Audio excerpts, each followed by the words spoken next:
नमस्कार दोस्तों, मैं अंकुर उपाध्याय स्वागत करता हूं आप सभी का आपके अपने YouTube channel share market analysis में। सबसे पहले तो आप सभी को मैं बताना चाहूंगा कि कल लेट नाइट मेरी जो लास्ट वीडियो थी वहां मैंने आपको बताया कि भारत की सबसे बड़ी डेपोजिटरी आने वाली है बाजार में, NSDL, जिसने अपना DRHP फाइल कर दिया है सेबी को। IPO लाने की तैयारी है और ये IPO का वेट आप जैसे मेरे जैसे रिटेल इन्वेस्टर, बड़े इन्वेस्टर सबको है लास्ट ईयर के अप्रैल से, जब कहा गया कि भैया इस फाइनेंशियल ईयर में आ जाएगा, इस मतलब FY23 में, तो वो खत्म होता है आपके लिए 2023 के मार्च में। तो उम्मीद सबकी ये थी कि मार्च तक आएगा, बट मार्केट का मूड माहौल जो कि नेगेटिव था, इसके चलते नहीं आया। दो IPO ऐसे थे जिसके बाजार के इन्वेस्टर्स को बड़ा इंतजार है, एक NSDL का और एक NSE का। दोनों ही मार्केट पार्टिसिपेंट्स हैं और दोनों ही मार्केट के दिग्गज हैं। दोनों के एक एक शेयर बाजार में लिस्ट है, यानी कि अगर NSDL की बात करें तो CDSL बाजार में लिस्ट है और NSE की बात करें तो BSE बाजार में लिस्ट है। लेकिन ये दोनों ही सेकेंडरी ऑप्शन रहेंगे हमेशा रिटेल इन्वेस्टर्स के लिए, जब बाकी के दो यानी कि NSDL और NSE का शेयर बाजार में आ जाएगा। तो NSDL ने तो कल DRHP फाइल कर दिया, जो कि IPO का पहला प्रोसेस होता है। अब कहीं ना कहीं आपके लिए IPO भी आता हुआ दिख रहा है। लेकिन मैं ये क्या देख पा रहा हूं कि IPO जो आ रहा है वहां पे 6 बड़ी एंटिटी शेयर्स को OFS में बेच रही है। ये OFS क्या होता है? ऑफर फॉर सेल, यानी कि कंपनी के पास जो शेयर्स हैं वो आपको देती है कंपनी, उसके बदले पैसे देती है।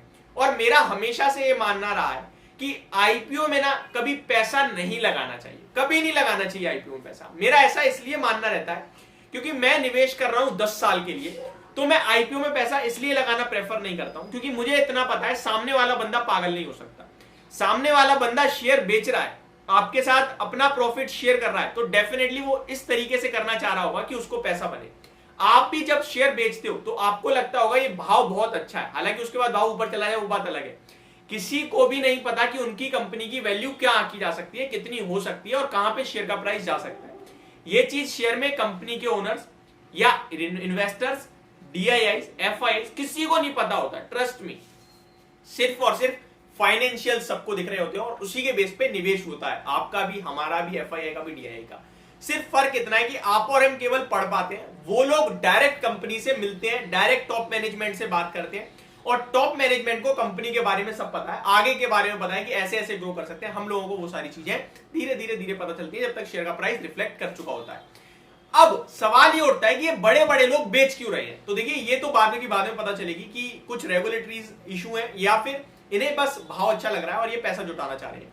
अब शुरू करता हूं मैं एक एक करके, सारे के सारे आपके साथ जो भी बेच रहे हैं बड़े नाम है, ऐसा नहीं है छोटा मोटा नाम है। सबसे पहले तो सबसे बड़ा नाम HDFC बैंक का आ रहा है।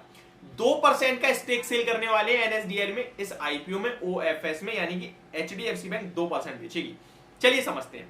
HDFC bank will sell a 2% stake in the initial public offering of a National Securities Depository of India Limited. The lender informed exchanges on Sunday, यानी आज की ही खबर है, जस्ट अभी की ही खबर है जो मैं शूट कर रहा हूं। The lender holds 8.95% in NSDL, which handles most of the securities held and settled in dematerialized form in Indian capital market. समझ गए? सबसे बड़ा डिपॉजिटरी है इंडियन कैपिटल मार्केट का, फिर CDSL आता है। देखा जाए तो HDFC बैंक के पास 8.95% है, 2% बेच रहा है। चलिए ठीक है, कोई दिक्कत नहीं है। अब बात करते हैं कौन कौन बेच रहा है। इन द ड्राफ्ट, या फिर आप DRHP कहता हूं मैं direct, in its DRHP draft red herring prospectus dated July 7, यानी कल जैसे ये खबर आई थी, परसों की खबर है, मैंने आपके साथ कल शेयर करी थी। will see sales of 57.3 million shares by its 6 holder. तो इनके 6 ऐसे होल्डर हैं अभी जो 57.3 मिलियन शेयर्स OFS में बेचेंगे। 6 शेयर होल्डर हैं, बताता हूं कौन कौन। पहले नाम HDFC का बता ही चुका हूं। IDBI bank will sell up to 22.2 million shares, यानी 57 में से 22.2 तो भैया आपका IDBI बैंक की बेच रहा है, तो बड़ी तो IDBI की तरफ से सेलिंग आ गई। ऑलमोस्ट आप कह सकते हैं अराउंड 40% तो IDBI बेच रहा है इन टोटल 6 में से। Union bank of India will sell 5.62 million, तो लीजिए भैया, बचा था आपका जो, उसमें से यूनियन बैंक ने लगभग 5.5 मिलियन शेयर्स बेच दिए।